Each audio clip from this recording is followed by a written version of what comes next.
मुकेश अंबानी आणि त्यांचं कुटुंब या ठिकाणी आपण पाहतोय आवर्जून या शपथविधी सोहळ्यासाठी उपस्थित. Serving as the stage for the तर पुढच्या काही वेळातच नरेंद्र मोदी यांचं देखील या ठिकाणी आगमन होणार आहे. त्याचबरोबर गौतम अदानी आपल्या कुटुंबियांसह या सोहळ्यामध्ये उपस्थित. राजनाथ सिंग यांचं देखील इथे आता आगमन झालेलं आहे.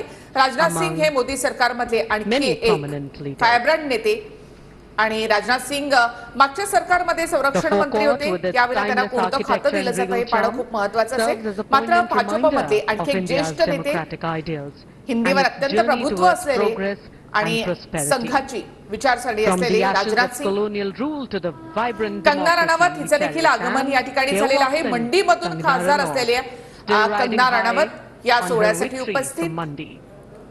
बॉलिवूड अभिनेत्री आणि आता राजकारणामध्ये प्रवेश झालेली कंगना राणावत हे देखील या ठिकाणी पोहोचलेली आहे. तर राजनाथ सिंग हे आता राष्ट्रपती भवनाच्या व्यासपीठावर दाखल झाले आहेत.